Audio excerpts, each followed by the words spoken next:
Oh, gee willikers, didn't see you there, folks. Welcome back to another episode. Got a good friend of the show, John Oberg. How you doing today? Hello, Chris. Good to be here, brother. Cheers. Here's good, clean water. Cheers. Yeah, we're wild guys. Well, life's short. You don't want to live in misery. You want to be healthy, right? So we were talking about being healthy. Take me through your day. Like you're a healthy guy. You're fit, you're cut, you're built good. You could probably, beat up a bunch of meat eaters, which I'd love to see. Just kidding. We're nonviolent. We're just having fun. But what do you eat in a day? What's your diet like? Well, Chris, I appreciate the compliment. And yeah, I hear that beating up meat eaters is the number one effective strategy for creating a vegan world. So I'm glad you brought this up for our listeners. So to be honest with you, I am a terrible example of somebody who should recommend food to eat because I eat very oddly. And so if I was... What do you mean? Like eat upside down or? I mean, okay. I don't want to say I have low standards when it comes to food, but like I am down to eat pretty much whatever as long as it's cruelty free. And I've been on a bit of a health kick recently. Made some pretty big changes in my life, including the way in which I eat, and it's led me to eat some foods that some people never even heard of, and it's all for the the long-term longevity and good health of my body. But it isn't something that I certainly recommend to non-vegans as a welcoming, as a way to welcome themselves into the lifestyle. I'm not trying to weird people out with my food. What are we talking about here? Are we talking tempeh? I mean, that's weird, but I'm to the point I eat this stuff every day. I love it. So for about 8 years now, every morning I put some protein powder with some soy milk or oat milk and I have a banana. It's pretty standard, right? And I still do that, but now I add other stuff. I add turmeric with black pepper. You need the black pepper in there to bring something out of the turmeric.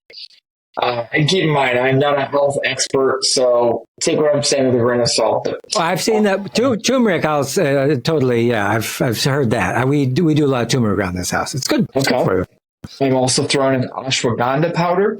Oh yeah. Help you sleep. Yeah, is that what it's for? Well, it can calm you down. Yeah. Because I know that is something that is one of the benefits. I didn't know that was the main benefit. Because cool. People were like, "Hey, you should do this stuff." I'm like, "Hey, it's vegan. Let's do it." Almond powder, which is is it gooseberries or something? I was dried gooseberries.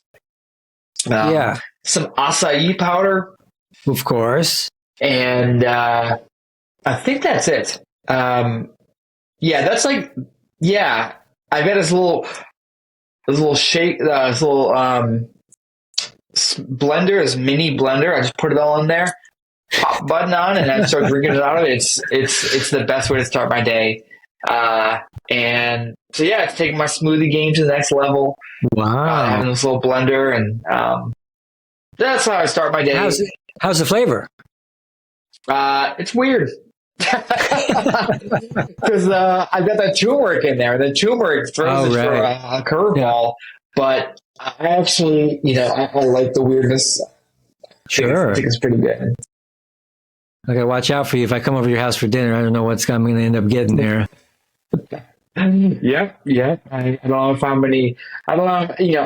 I like to make my vegans on social media. I don't really think I'm making many new vegans when I'm, introducing them to the foods that I'm eating. So right. You're turning people away from the whole thing. Yeah. Yeah, that's why my social media game is so important to me because I'm like, I gotta offset the damage I'm doing by showing people food that I'm actually eating. Most people eat for pleasure too. And if you're like, yeah, I wake up every day, I get all this nutrition thing and it tastes terrible and I just love it. Yep. Yeah. Yep. I'm, Well, I can't sell it either because I eat stuff that would other people would be considered boring, like your lentils and quinoa. That's some good. onions. That's very healthy. You're going to live to be 100. Oh, I hope not. Gee whiz. Have you taken a look at Earth? Oh, geez. That's a curse. No, but yeah, I mean, it's some of it's kind of boring, but you do tofu, tempeh, all the kind of I do. I love tofu. I eat a lot of tofu. It's funny because I've been vegan for 14 years, and for about 10 or so years, I did not enjoy tofu. I basically never ate tofu. And at some point a few years ago, I was like, this stuff's pretty good. And I realized that like extra firm tofu is a thing. And for a long time, I just thought like the only tofu that existed was like the silken stuff. And I was like, what the hell? This like weird gelatinous texture. Like who wants to eat this crap? And then I, came across, the firm stuff. I'm like, this is great texture, great mouthfeel. And so, yeah, I eat a lot of tofu. I love tempeh as well. And, even throw some seitan in there once in a while. Ooh, yeah. I haven't had seitan in a long, long time, but it's incredible. You can make it at home. It's very easy. Yeah. But yeah, so do you have an air fryer? I got one of these things. My dad got me one. He got me a cheap $20 air fryer. It's amazing. You pop tofu in that thing. I call it the tofu cooker. Wait, really? I've never heard of that. It's easy as pie. So you cut it up into cubes. You put it in a bowl. You give it a little marinade. Pop it in this little tiny oven.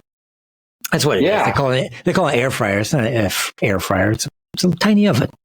Okay. But it's with heat and stuff, not microwave or anything, but it's the same size. And holy cow, delicious tofu every time, and tempeh and everything else. Perfect. Love it. Hip tip for all you guys out there. Air fryer tofu. Well, I got to try that. I'm sold. We're only about 7 minutes into this, and I've already got a great idea on my plate. Thank you. Well, I wasn't going to do like a traditional interview. I'm doing this for myself anyway. People will probably come watch, but I just want to talk to you. Love it. Yeah. So what else are you eating? I mean, the savory stuff, meals, stuff like that. I'm still curious. What kind of thing? So my meals, I've again, this is like the product of very recent times. I have been eating a lot of steamed vegetables, and I don't know who decided to throw these like sell vegetables in these bags. We're going to steam them in the microwave, but like I own them. My left leg. It's been awesome. So I throw a bag of sugar snap peas in there, or broccoli, or long beans or something, Brussels sprouts. And I usually just eat that with some Bragg's amino acids. Ooh, yeah. And that's it. Really, like that's it. And I love that. As far as meals, I am eating quite a bit of lentils. Actually, my lunch today was a can of lentils and a thing of broccoli, put in a big bowl together, and then put some Bragg's amino acids. Perfect. For dinners, I've been eating a lot of salads. So I recently just discovered my love for salads. So, again, I've been vegan for 14 years. I would say for about 13 years and 12 or 11 months, I have not liked salads until like a month ago. Really? I had this amazing salad at this restaurant in Baltimore called Golden West Cafe. And it's not all veg, but it's... I had like the best salad of my life there. It was this vegan Caesar salad with this like vegan fried chicken. It was like seitan, I think. And it was amazing. It was so good. And at that moment, I was like, if salads can be this good, I need to have more salad in my life. And so I've been experimenting. So what I'll do is I'll just buy those like little plastic bins of like lettuce or kale or arugula or whatever. and I'll cut up half an avocado, mash that up. I put that on the lettuce, and then I take some unsweetened, unflavored yogurt, put that on as a dressing, mix it all up, and then I'll take some tempeh, oftentimes like tofurkey tempeh. They have like smoky bacon or life, and smoky bacon tempeh, totally vegan. And I throw it on there for the protein, and it's great. I mean, I'm hitting the veggies, the fats, the protein. It's so flavorful. It's pretty low in calories compared to what it could be. So that is really good. That's my dessert. Or that's my dessert, my dinner. And then for dessert, this is what I've discovered recently. And my good friend Robbie Lockey, the co-founder of Plant-Based News, showed this to me when I was staying with him in January. And it has blown my mind. I still can't believe how amazing this is. I know I talked crap about silken tofu earlier, but I'm coming back. How dare you? So you take this little blender, this little one is, it doesn't have to be a small blender, but it can be. It could be a bigger blender. All you do is take this little box of silken tofu, the shelf stable ones, about the size of a phone. Okay, it's like 340 grams, and you put it in the blender. Then you add 2 to 3 tablespoons of cocoa powder, unsweetened, unflavored cocoa powder, and about a tablespoon of agave. And and that's it. And you blend it up, and you can refrigerate it and make it into like mousse. It'll be ready in maybe an hour or two, or you can just have it like that. I just usually just have it like that, and it is awesome. It's so good. Like, it tastes like chocolate pudding, and it's healthy. It's legitimately healthy. And I can't tell you, for I'm 36 now. For 35 and a half years, I was just like, if it's going to taste good, it can't be healthy. This is the first time I've legitimately been like, it tastes amazing and it's healthy. It's got protein in it. It is awesome. It is vegan. Everybody should jump on board with this train. See, I love this. I love this because this is what I'm going through right now. It's like, I just made a cake this week that didn't, the only extra sugar it had was like maple syrup. All right. So you put a little dash of, but other than that, it's all whole foods sweetness. So the bottom, I made a banana cream pie. All right.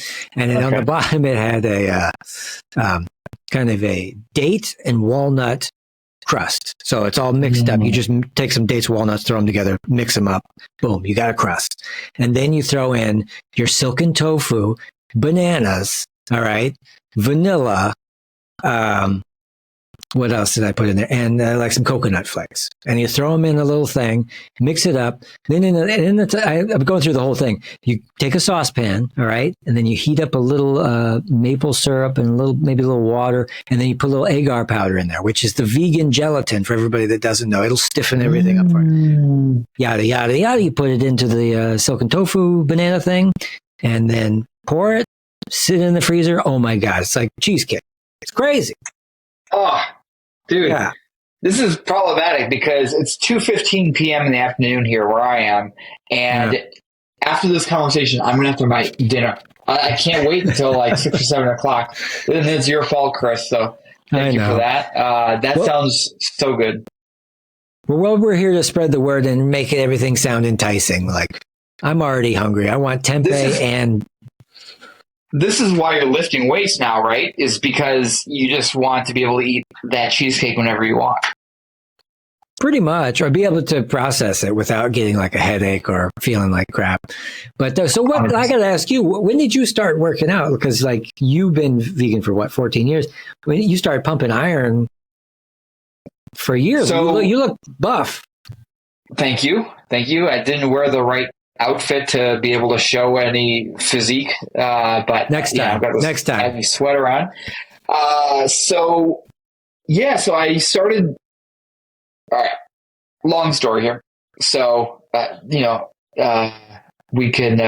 We got time. Okay. You can cut out whatever you want here. We don't do that.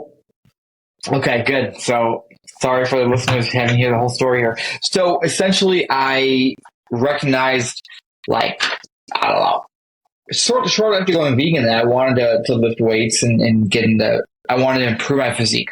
I wanted to look better, in part because I wanted to break the stereotypes that vegans are these like, scrawny, pale people who look unhealthy. And I wanted to look good. I wanted to represent veganism well. But I was long story short, I was taking care of my mom. She was dying of cancer, and I couldn't lift when I was taking care of her because she was my priority. And so I knew that when she eventually passed, that I would start doing this. And so she passed away at the end of 2015. And in 2016, I started lifting weights, and I began powerlifting. That was my main form of fitness. That was where so I went to powerlifting. I did that for a long time, and it was first like 2 or 3 years of powerlifting, I went all in, just like a super, super intense level. And then it sort of petered off for about 3 or 4 years. And then last year, I had some changes in my life. I went through a breakup, and so after this breakup, we were together for 5 years, and she's a great person. It was, we're in good terms, but I wanted to make some changes in my life. That's my life, exactly how I wanted it to be. And so I made a lot of changes in my life, and one of those changes was to get my fitness to really where I wanted it to be. And that involved switching from powerlifting to something more akin to bodybuilding. And I changed the food that I ate. I started tracking the food I ate. Before this, I basically ate whatever I wanted, whenever I wanted to, and I didn't track it at all. And I would say I was probably eating 3,500 to 5,000 calories a day, because I would eat a lot, and I never really thought twice about it. So even though I took my lifting very seriously, I didn't take the food that I ate very seriously. I was like, I try to eat a lot of protein or whatever, but that was basically the extent of it. And now I've kind of gone full force on focusing on the foods that I'm eating, and that's played a really big part of my physique. So if any of your listeners want to go back and watch the episode that we did together about a year ago, I look much different. I'm 35 pounds lighter now, and I'm in a much better spot that I want to be in now, and I'm very happy about that. And what's fun is that it's a constant learning process. Like, there's no end goal. You're basically always learning more, and it's not just what makes my muscles bigger, what cuts my body fat down. It's like also, what kind of new foods can I introduce to like get these nutrients that I wasn't quite getting? How can I get certain levels to be where I want them to be? Just things like this. So it's a very fun process. And it's a really bizarre standard that we have, where we see a guy looks like a bodybuilder, and we think, well, that guy is really, really healthy, but that's not necessarily the case. There's tons of nutrients that you have to get to even everything out. And so I like I think you got the right proportions. I mean, this is like a human being. When you see textbook drawings of a human being, as like, we're supposed to look just, not too big, not too small, just in between. Well, thanks, Chris. I'm so happy to come on your podcast and be told I look average. I'm kidding. I love it. But yeah, I mean, what's your secret now? Do you do a lot of yoga? Do you do more stretching? Do you do... So one of the changes I made was I started stretching more. I started because with powerlifting in particular, you're always battling 1 or 2 injuries.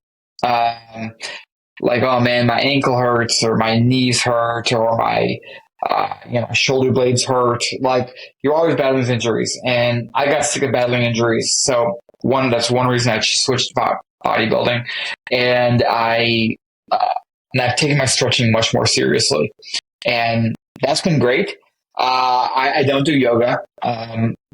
Yoga is something that like I recognize that I should do, but it's one of the things that I recognize that I should do that I know I will probably never do. I have no interest in it. I when I do yoga, I do it from time to time. How's I'm it forced feel? to do it. I'm just so bored. I'm just so really? bored.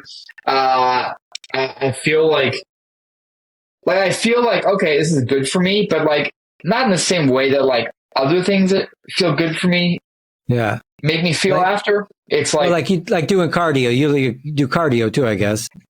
I don't do cardio. No, No, not at all. no cardio. What? Do you walk around? I walk. That's it. Oh, that's good enough.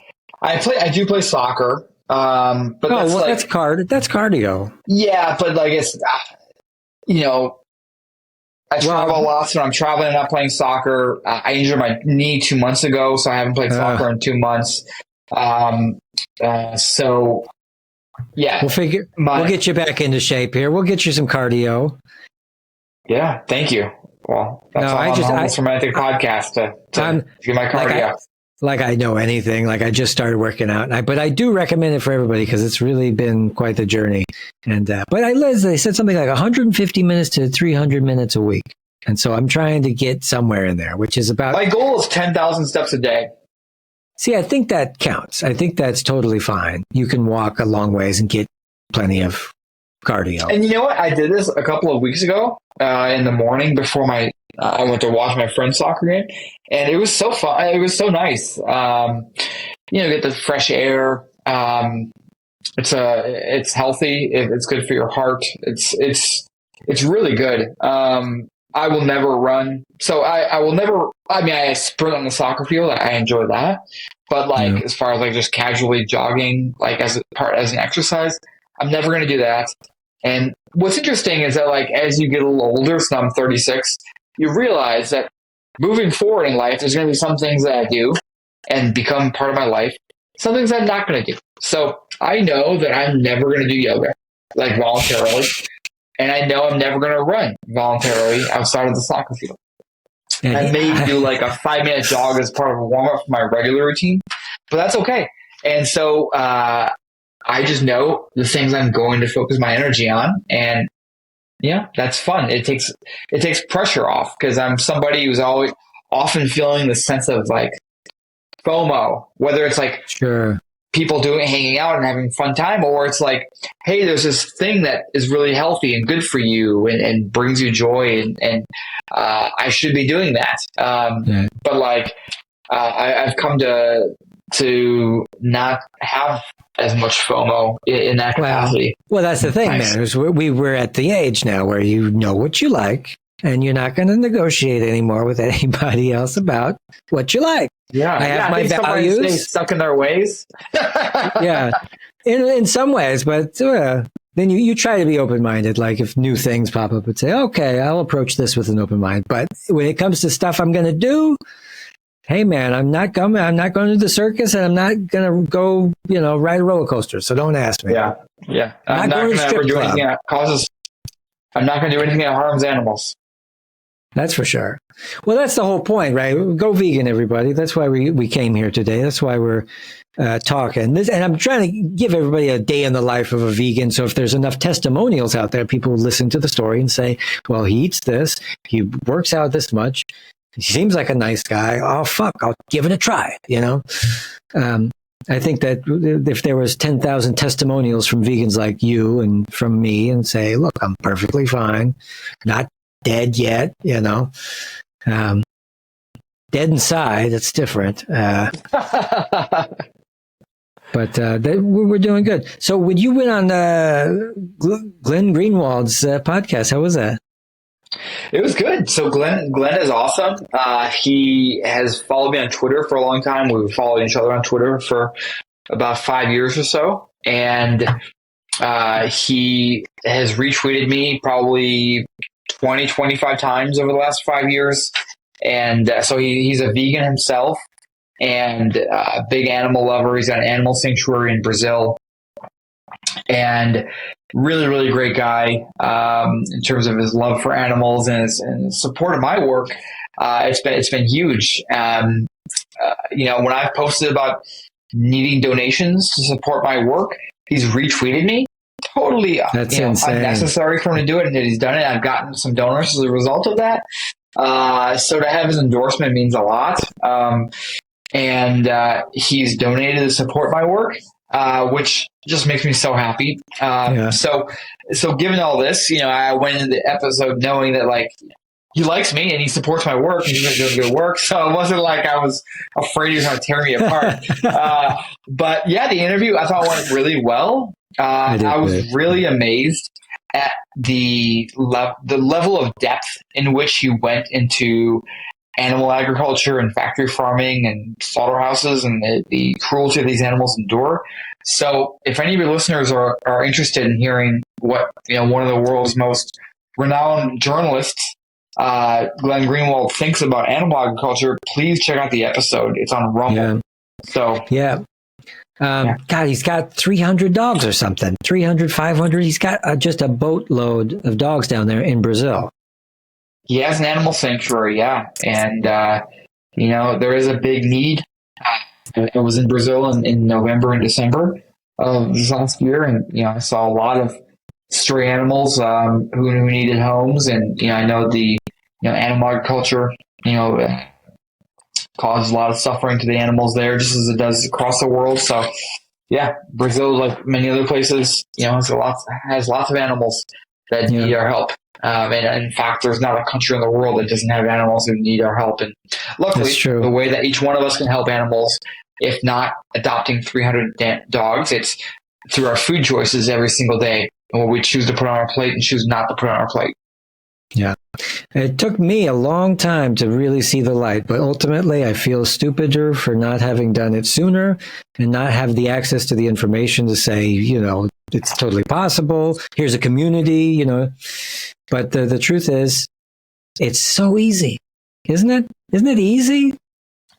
It's so much easier than you expect. I don't want to I don't want to mislead people and make them think that it's 1,000% easy every single day.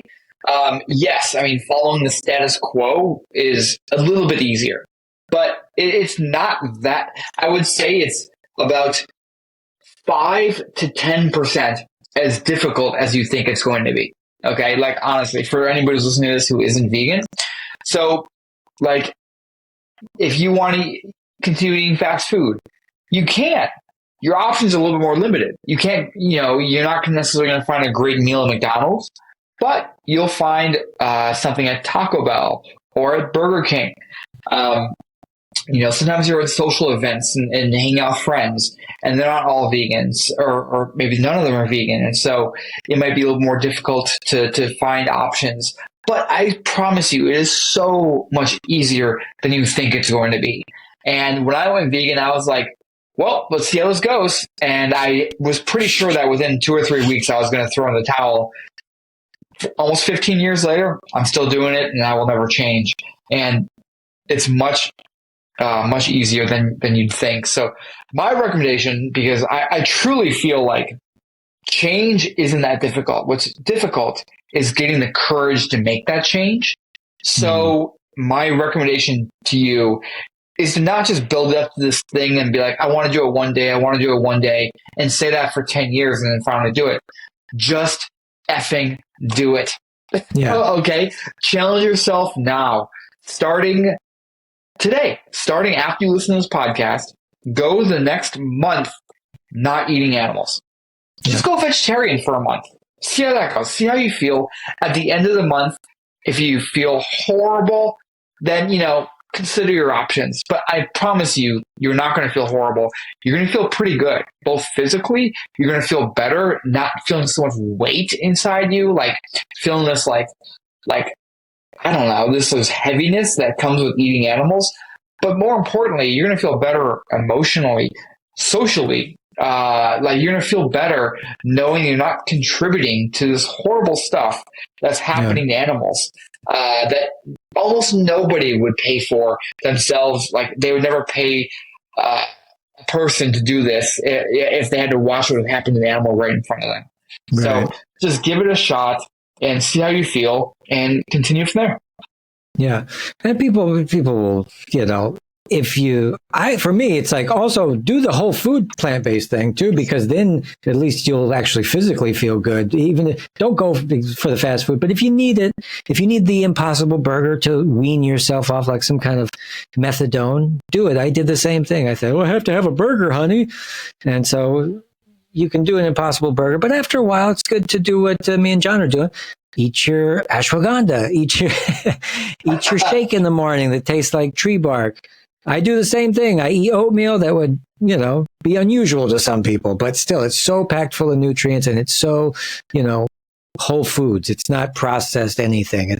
You get foods that haven't been totally, processed. So for the record, Chris, I do want to say that, like, I think that if somebody wants to just eat the exact same way they've been eating for the first 10, 20, 30, 40 years of their life and wants to do it in a vegan version, I totally support that. That's totally cool. If you want to eat burgers, mac and cheese, hot dogs, pasta, all that stuff all the time, I mean, go for it. Just do it in a vegan version. There's not my doctor. Yeah. That's fine. Just do it. I care about the health of the animals, and the way that we help those animals is by getting people to go vegan and stay vegan.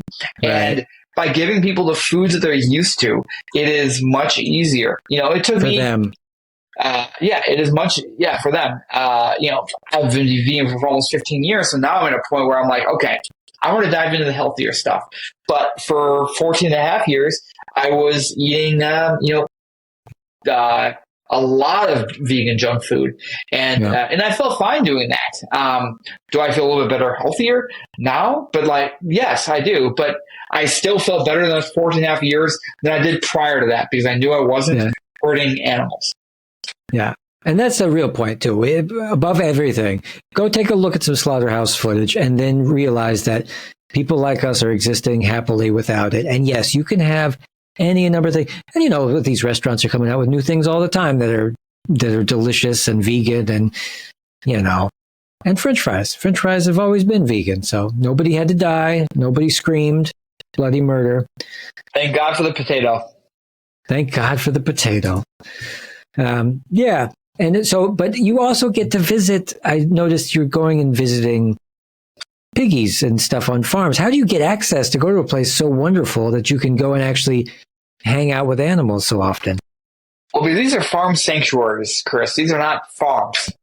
So these are the places where rescued farm animals spend out the remainder of their lives. There are now I think there's a few thousand animal sanctuaries across the world, at least a few hundred in the U.S. And they are places where people often have a few dozen, maybe a couple hundred animals who have been rescued from just horrendous conditions in animal farms. It would not be easy to get access to these farms and slaughterhouses where these animals are, and they would not be happy with the ones I'm holding and hanging out with. They would be miserable. But these are very lucky animals who have been rescued and living out their best lives. There's a great animal sanctuary near me called Rosie's Farm Sanctuary in Potomac, Maryland. Amazing people, amazing animals. I got to hang out, feeding them hand feeding them watermelon. They loved it, and so it's a great opportunity. So if you're listening to this, I promise you, there's an animal sanctuary within driving distance to you. So I would recommend searching, your city or the closest major metropolitan area, and then animal sanctuary, and we're going to ChatGPT and say, where's the nearest animal sanctuary to me? I live in this city, and it'll tell you. And go visit or set up a visit with them. They are, you sometimes you have to maybe coordinate tours. Definitely go visit, especially if you're not vegan, because you will definitely see a side of these animals that you otherwise would never have seen. And these industries, they paint this portrayal of the way that they treat animals, and it's just horrendous. And you go here and you see this side of joy that is just so beautiful and touching. And you really get to see their potential for joy. And what's heartbreaking at the same time is that seeing their potential for joy is then it makes you realize that there's all these other animals, the billions of animals who experience no joy behind the closed doors of factory farms and slaughterhouses. And so the dichotomy is just wild. And so it's a real great way to be inspired to help animals and to go and remain vegan. Whoa, Captain Bring Down, man. Yeah, it's true though. For Chris, bring me on. I know. We know what's at stake here. It's not fun and games. The world is full of suffering and it never seems to end. And the perpetrators are usually they have the same mechanisms in exploiting the animals that they do exploiting the people and exploiting the poor people or the minorities or the stuff like this. So all my friends who are activists who we have on the show, I just wanted to say it's all the same. So if you're a leftist who you're like, I think they should stop this war or whatever, well, be morally consistent, go vegan. It's quite easy. If you really care about injustice in the world, make a multi-pronged attack at it and hit it from all sides so that we can wipe it out by the next century if we're all still around. Hopefully we will be. We'll see. And it doesn't matter which side of the political spectrum you're on. Animals suffer and people care about animals. And so that's true. It doesn't matter what beliefs you have, really. This is one of the few things that basically everybody agrees on. Animals shouldn't needlessly suffer. And so the thing is, this message appeals to literally everyone. And the proof is because the governor of South Dakota just shot her dog for no reason, apparently, just because she's like an evil 14-month-old puppy. She shot her in the head. And she just basically committed political suicide because there is nobody on both sides of the aisle that is going to put up with that. Maybe some really crazy people are out there. I know there are, but for the majority of people, I have people on the right, people on the left. Everybody loves dogs. Everybody really loves animals. But Kristi Noem was apparently, on the short list of potential vice presidential candidates, and for Donald Trump, and it seems like she has scratched herself off of that list by admitting to cruelly killing her dog. And then the same day, she goes, well, as long as my gun's warmed up, we should kill that goat that's been chasing around my kids too. And the same day kills the goat. And then she was asked about it and they said, so what's going on? You just killing animals willy-nilly? And she goes, well, sometimes on the farm, hard things got to happen. I just put down 3 horses yesterday. And it's like, what kind of slaughterhouse are you running? God, you can't make this stuff up. You can't make this stuff up. It's truly wild. I did. I laughed, but then I was like really mad, It's the kind of thing that makes you laugh and then cry. You laugh to keep from crying. Yeah. Yeah. So that's it. Yeah. Well, shit. What else you want to say before we go? Well, we have to end on something else. We can't end on Kristi Noem killing her dog. Well, it's something positive. Okay, so does John Oberg have a message we've talked about people who aren't vegan. Do you have any message for the people who are currently trying to push this message of animal rights? Us vegans struggled. We're pulling our hair out. We want this whole thing to go faster. What do you say to the activists? It's be patient. We were on that same journey a number of years, maybe even just months ago. And we had to put ourselves in their shoes. As much as I wish that we could just go, just snap our fingers and make everybody go vegan overnight, that's not the way the world works. Change is often slow and piecemeal, and therefore we need to reach people where they are rather than where we want them to be. So talk to people in a way that you have an open heart and an open mind.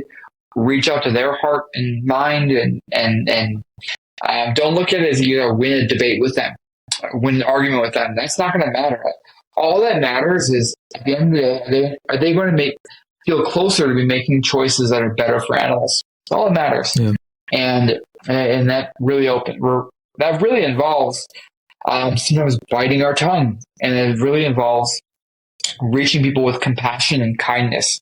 So just think about that every time you're talking with someone.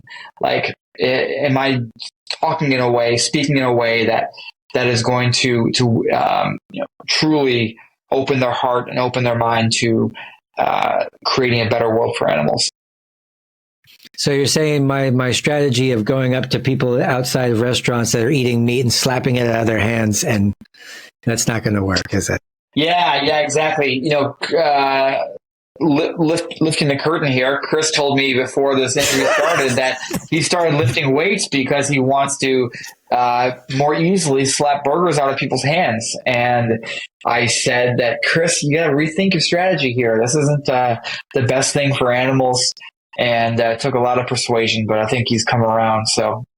No, in reality, I'm a big softie. So I'm out at 2 a.m. Snails are eating my plants right now. And so I'm really upset about that. And I go out there and I yell at them and I want to smash them, but I can't. I can't even hurt like worms and stuff like that. So good. Good that you're not doing that, because they're worthy of our consideration and our compassion. That's the point, man. We all have jobs to do on this giant spaceship we call Earth, hurtling through space. The worms are reporting for duty to make poop that fertilizes we all have a job. We all got a job. So I respect that. Except mosquitoes. I think we can all agree on the mosquito. We could just get it. Hey, mosquitoes play their own role. It's I can't sign off on killing mosquitoes here, Chris. They do a good job population control, so that's okay. Jesus. Well, you came on a dark comedy kind of podcast, so that's what you get. Love it. John Oberg, the optimistic vegan, wonderful human being to always talk with. You can find him on Twitter. You can find him almost anywhere. Just look up John Oberg. He's a hell of a guy and one of our prominent, most prized vegan voices. So thanks for coming on again. Well, Chris, thanks for having me. This has been fun as always. This was one of my favorite podcasts I did last year, so I'm happy to be back. And time will tell if it's one of my favorite of this year, but it's already on the list. So. Well, at the end, you'll go and have some tempeh and some banana cream pie or whatever, and you'll hopefully I still have the championship title of best podcast ever. But all right, we'll sign off to everybody in TV land. We'll talk right after this. All right, come back, go vegan, everybody. Bye. Cheers, everybody.